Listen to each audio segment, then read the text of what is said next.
into nice sleep, where tales unfold and tranquility reigns.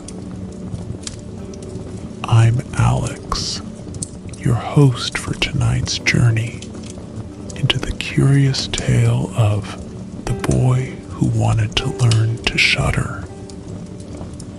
This story weaves a rich tapestry of eerie adventures and whimsical quests as a young lad seeks to grasp the essence of fear.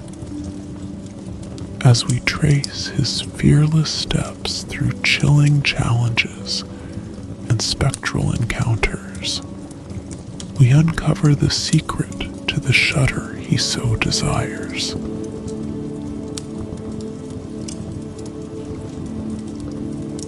Before we venture into our narrative, let's pause to find comfort in the stillness of the night. Settle into a cozy position. Feel the gentle support of your surroundings cradling you. Close your eyes and draw in a deep, calming breath, inviting the cool night air to cleanse away the day's weariness. Exhale slowly, releasing any lingering tensions. Imagine yourself in a tranquil glade, encircled by ancient trees, whose leaves whisper tales of old in the soft breeze. The gentle rustling and the hoot of a distant owl compose a lullaby of nature, easing your spirit into a realm of serenity.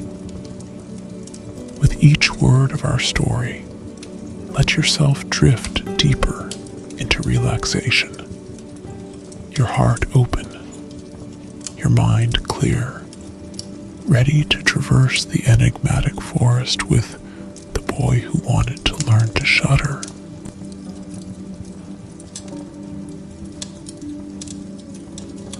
A certain father had 2 sons, the elder of whom was smart and sense-able and could do everything, but the younger was stupid and could neither learn nor understand anything. And when people saw him, they said, "There's a fellow who will give his father some trouble." When anything had to be done, it was always the elder who was forced to do it. But if his father bade him fetch anything when it was late or in the night time, and the way led through the churchyard or any other dismal place, he answered, "Oh no, Father, I'll not go there. It makes me shudder." For he was afraid. Or when stories were told by the fire at night, which made the flesh creep, the listeners sometimes said, "Oh, it makes us shudder." The younger sat in a corner and listened with the rest of them, and could not imagine what they could mean. They are always saying, "It makes me shudder. It makes me shudder." It does not make me shudder, thought he. That, too, must be an art of which I understand nothing. Now it came to pass that his father said to him one day, "Hearken to me, thou fellow in the corner there. Thou art growing tall and strong, and thou too must learn something by which thou canst earn thy living. Look how thy brother works, but thou dost not even earn thy salt. Well, faith he he replied. "I am quite willing to learn something. Indeed, if it could but be managed, I should like to learn how to shudder. I don't understand that at all yet." The elder brother smiled when he heard that, and thought to himself, "Good God, what a blockhead that brother of mine is. He will never be good for anything as long as he lives. He who wants to be a sickle must bend himself betimes." The father sighed and answered him, "Thou shalt soon learn what it is to shudder, but thou wilt not earn thy bread by that." Soon after this, the sexton came to the house on a visit, and the father bewailed his trouble, and told him how his younger son was so back, warred in every respect, that he knew nothing and learnt nothing. "Just think," said he, "when I asked him how he was going to earn his bread, he actually wanted to learn to shudder." "If that be all," replied the sexton, "he can learn that with me. Send him to me, and I will soon polish him." The father was glad to do it, for he thought, "It will train the boy a little." The sexton, therefore, took him into his house, and he had to ring the bell.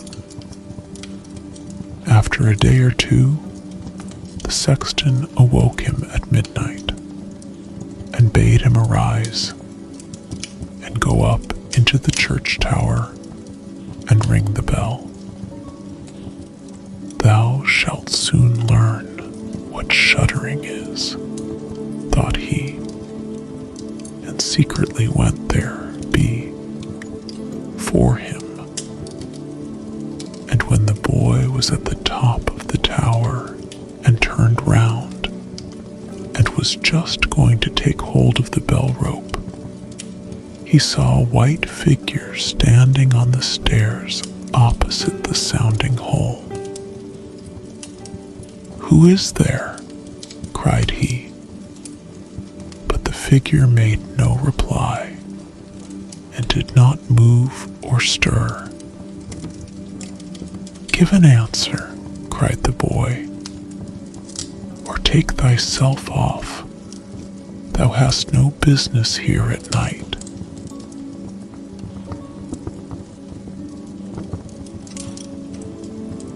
The sexton, however, remained standing motionless, that the boy might think he was a ghost. The boy cried a second time, "What do you want here? Speak if thou art an honest fellow, or I will throw thee down the steps." The sexton thought, "He can't intend to be as bad as his words," uttered no sound, and stood as if he were made of stone. Then the boy called to him for the third time, and as that was also to no purpose, he ran against him and pushed the ghost down the stairs, so that it fell down 10 steps and remained lying there in a corner. Thereupon he rang the bell, went home, and without saying a word, went to bed, and fell asleep. The sexton's wife waited a long time for her husband, but he did not come back. At length, she became uneasy, and wakened the boy and asked, "Dost thou not know where my husband is?" He climbed up the tower before thou didst. No, I don't know, replied the boy. But someone was standing by the sounding hole on the other side of the steps, and as he would neither give an answer nor go away, I took him for a scoundrel and threw him downstairs. Just go there, and you will see if it was he. I should be sorry if it were. The woman ran away and found her husband, who was lying moaning in the corner and had broken his leg. She carried him down, and then with loud screams, she hastened to the boy's father. Your boy, cried she, has been the cause of a great misfortune. He has thrown my husband down the steps and made him break his leg. Take the good-for-nothing fellow away from our house. The father was terrified and ran thither and scolded the boy. What wicked tricks are these? Said he. The devil must have put this into thy head. Father, he replied, do listen to me. I am quite innocent. He was standing there by night, like one who is intending to do some evil. I did not know who it was, and I entreated him 3 times either to speak or to go away. Ah, said the father, I have nothing but unhappiness with you. Go out of my sight. I will see thee no more. Yes, father, right willingly. Wait only until it is day. Then will I go forth and learn how to shudder, and then I shall, at any rate, understand one art which will support me. Learn what thou wilt, spake the father. It is all the same to me. Here are 50 thalers for thee. Take these and go into the wide world, and tell no one from whence thou comest, and who is thy father, for I have reason to be ashamed of thee. Yes, father, it shall be as you will. If you desire nothing more than that, I can easily keep it in mind.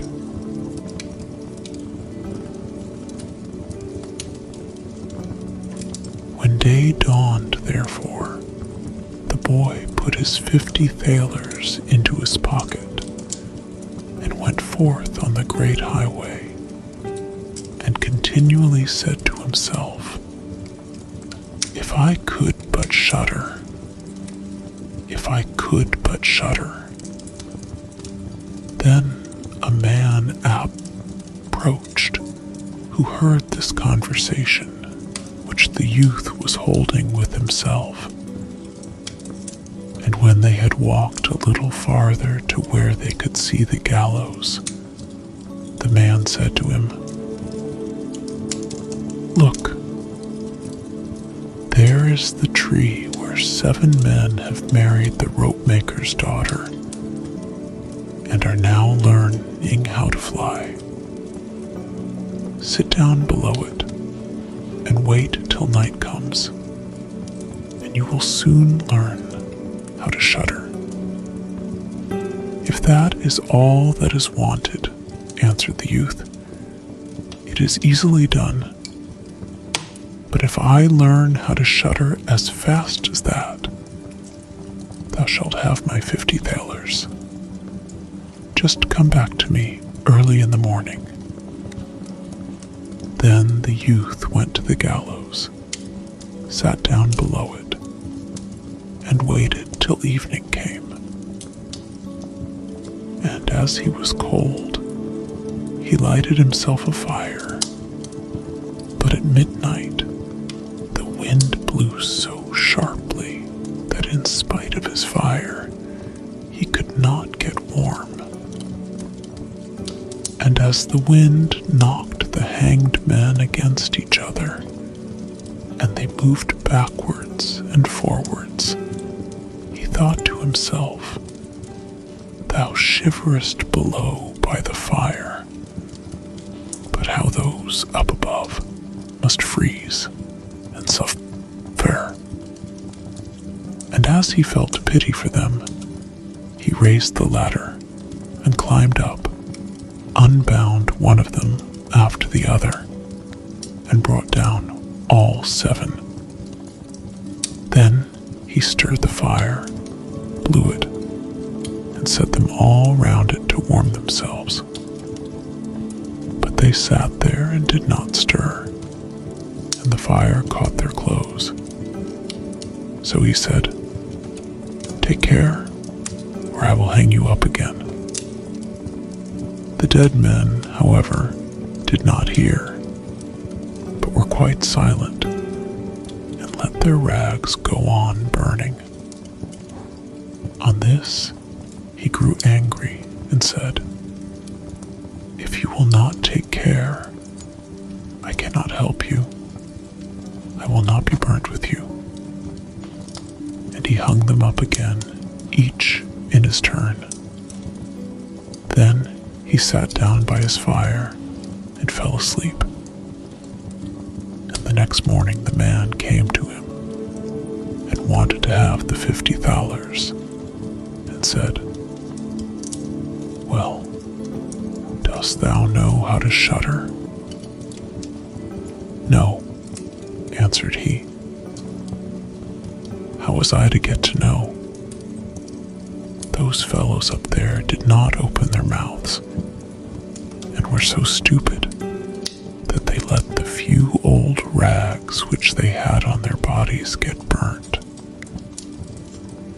Then the man saw that he would not get the 50 thalers that day, and went away saying, "One of this kind has never come my way before." The youth likewise went his way, and once more began to mutter to himself, "Ah, if I could but shudder! Ah, if I could but shudder!" A wagoner who was striding behind him heard that and asked, "Who are you?" "I don't know," answered the youth. Then the wagoner asked, "From whence comest thou?" "I know not." "Who is thy father?" "That I may not tell thee." "What is it that thou art always muttering between thy teeth?"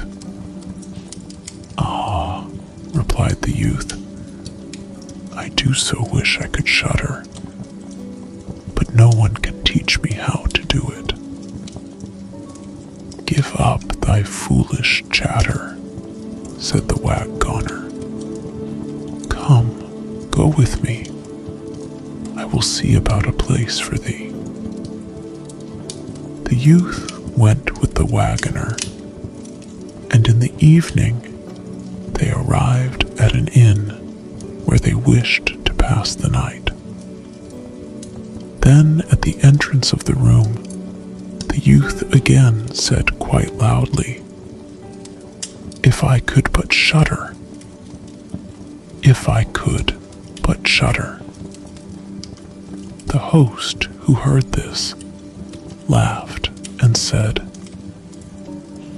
"If that is your desire, there ought to be a good opportunity for you here." "Ah, be silent," said the hostess. "So many inquisitive persons have already lost their lives. It would be a pity and a shame if such beautiful eyes as these should never see the daylight again." But the youth said,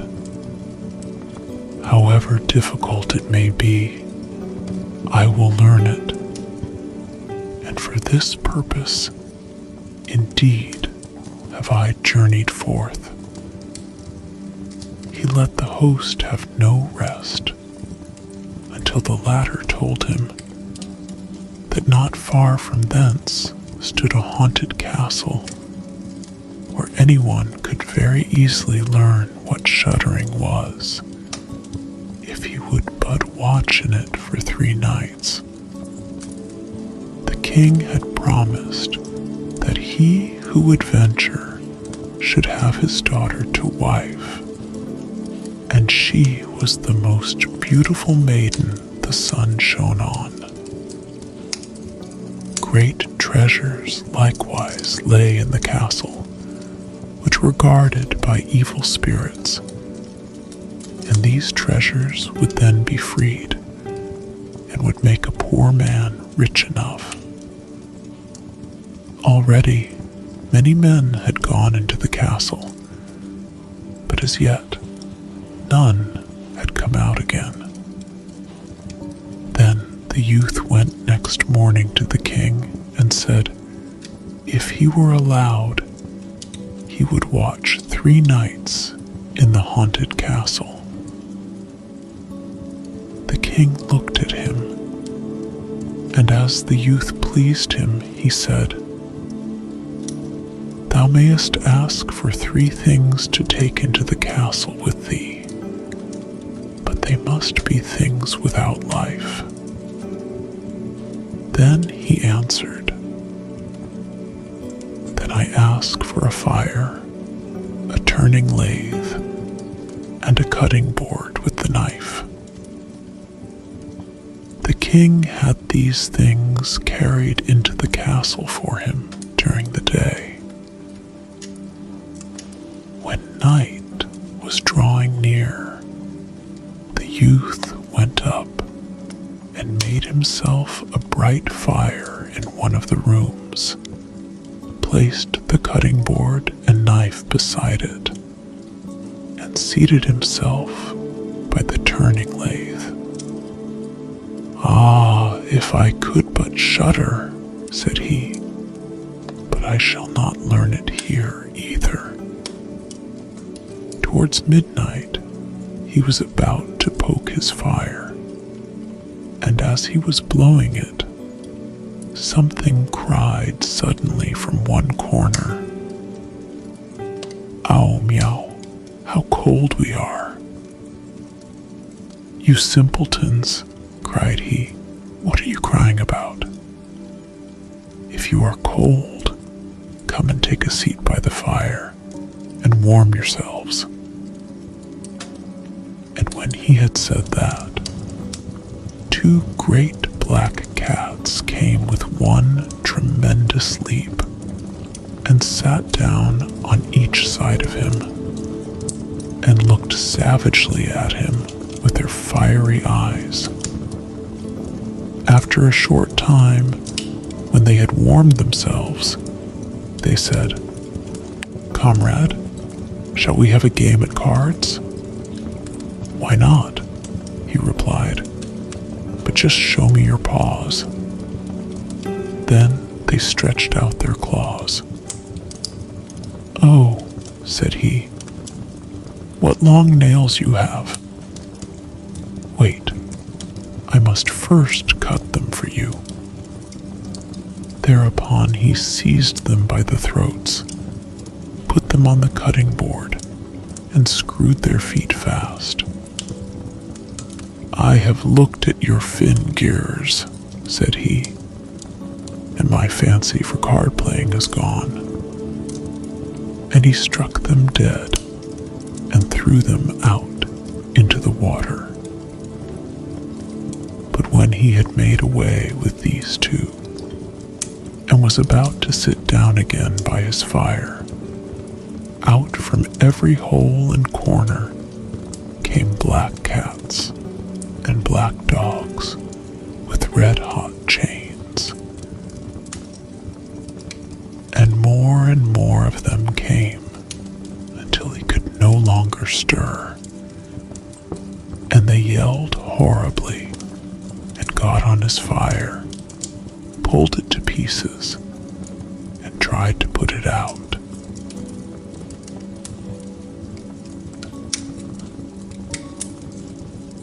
He watched them for a while quietly, but at last, when they were going too far, he seized his cutting knife and cried, "Away with ye, vermin," and began to cut them down. Part of them ran away. The others he killed and threw out into the fish pond. When he came back, he fanned the embers of his fire again and warmed himself. And as he thus sat, his eyes would keep open no longer, and he felt a desire to sleep. Then he looked round and saw a great bed in the corner.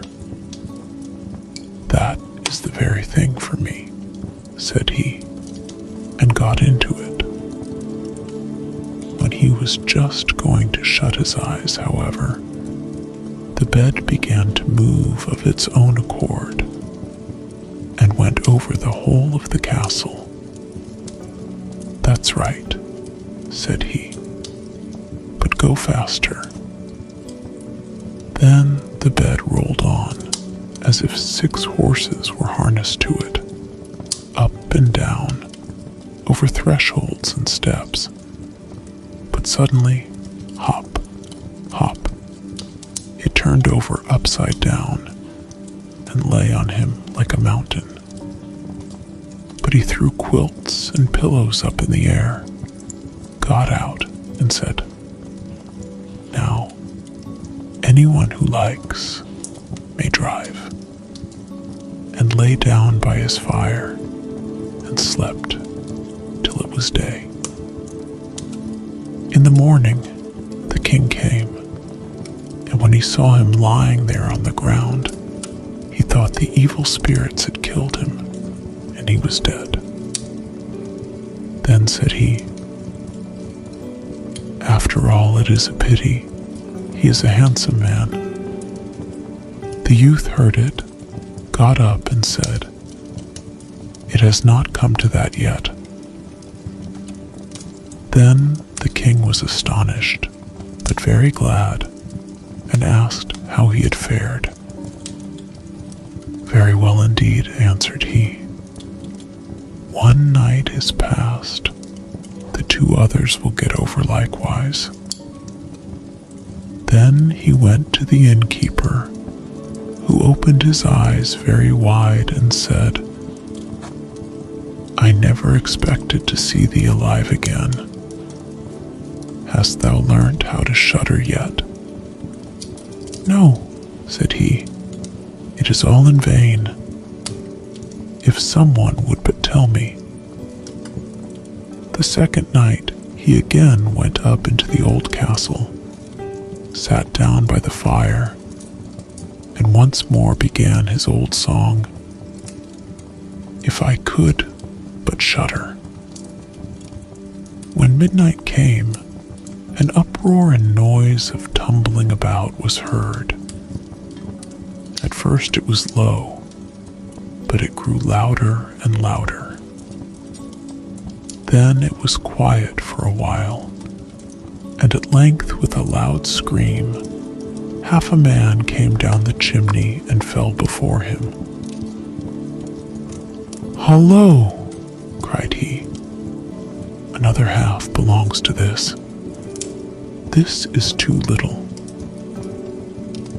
Then the uproar began again. There was a roaring and howling, and the other half fell down likewise. "Wait," said he, "I will just blow up the fire a little for thee."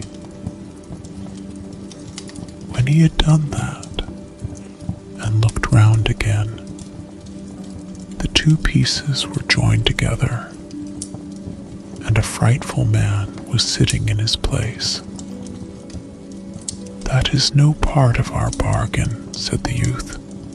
"The bench is mine." man wanted to push him away. The youth, however, would not allow that, but thrust him off with all his strength and seated himself again in his own place. Then still more men fell down, one after the other. They brought 9 dead men's legs and 2 skulls, and set them up, and played at 9-pins with them. The youth also wanted to play, and said, "Hark you, can I join you?" "Yes, if thou hast any money." "Money enough," replied he, "but your balls are not quite round." Then he took the skulls and put them in the lathe and turned them till they were round. "There now, they will roll better," said he. "Hurrah! Now it goes merrily." He played with them and lost some of his money, but when it struck 12, everything vanished from his sight. He lay down and quietly fell asleep. Next morning the king came to inquire after him. "How has it fared with you this time?" asked he. "I have been playing at 9-pins," he answered, "and have lost a couple of farthings." "Hast thou not shuddered then?" "Hey, what?" said he. "I have made merry. If I did but know what it was to shudder."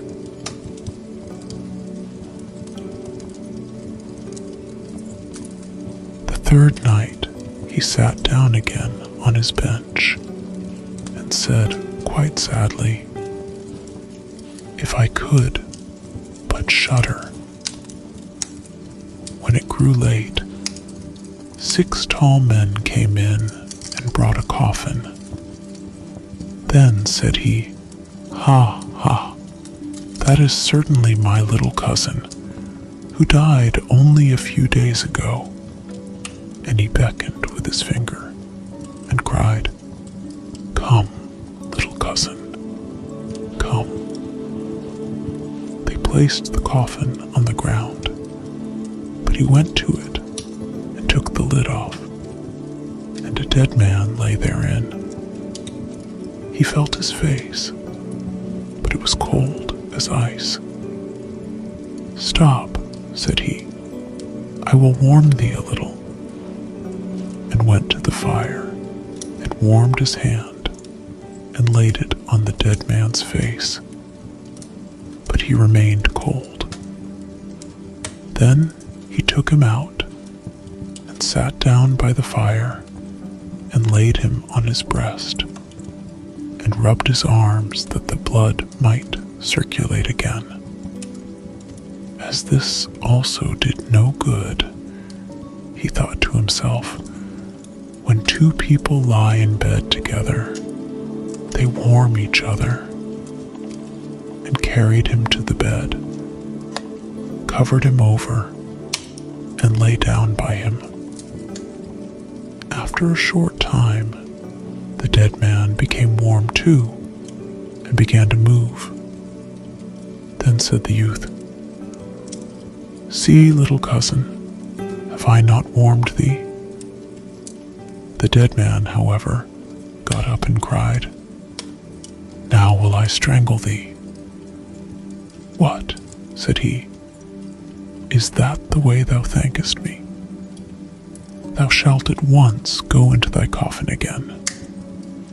And he took him up, threw him into it, and shut the lid. Then came the 6 men and carried him away again. "I cannot manage to shudder," said he. "I shall never learn it here as long as I live."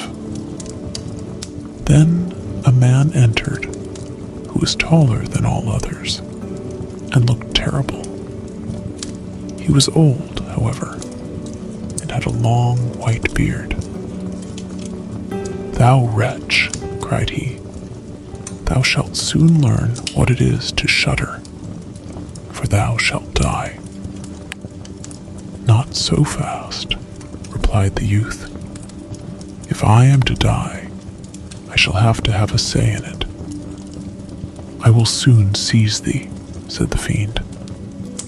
"Softly, softly, do not talk so big. I am as strong as thou art, and perhaps even stronger." "We shall see," said the old man. "If thou art stronger, I will let thee go. Come, we will try." Then he led him by dark passages to a smith's forge, took an axe, and with one blow struck an anvil into the ground. "I can do better than that," said the youth, and went to the other anvil. The old man placed himself near and wanted to look on, and his white beard hung down. Then the youth seized the axe, split the anvil with one blow, and struck the old man's beard in with it. "Now I have thee," said the youth. "Now it is thou who will have to die." Then he seized an iron bar and beat the old man till he moaned and entreated him to stop, and he would give him great riches. The youth drew out the axe and let him go. The old man led him back into the castle, and in a cellar showed him 3 chests full of gold. "Of these," said he, "one part is for the poor, the other for the king, the third is thine." In the meantime, it struck 12, and the spirit disappeared. The youth, therefore, was left in darkness. "I shall still be able to find my way out," said he, and felt about, found the way into the room, and slept there by his fire. Next morning the king came and said, "Now thou must have learnt what shuddering is." "No," he answered. "What can it be? My dead cousin was here, and a bearded man came and showed me a great deal of money down below, but no one told me what it was to shudder." "Then," said the king, "thou hast delivered the castle, and shalt marry my daughter." "That is all very well," said he, "but still, I do not know what it is to shudder."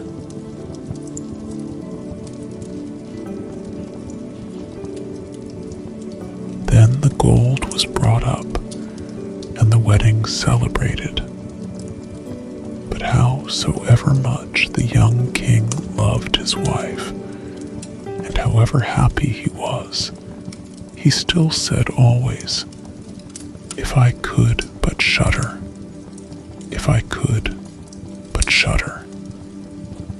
And at last she was angry at this. Her waiting maid said, "I will find a cure for him. He shall soon learn what it is to shudder." She went out to the stream which flowed through the garden, and had a whole bucket full of gudgeons brought to her. At night, when the young king was sleeping, his wife was to draw the clothes off him and empty the bucket full of cold water with the gudgeons in it over him, so that the little fishes would sprawl about him. When this was done, he woke up and cried, Oh, what makes me shudder so? What makes me shudder so, dear wife? Ah, now I know what it is to shudder.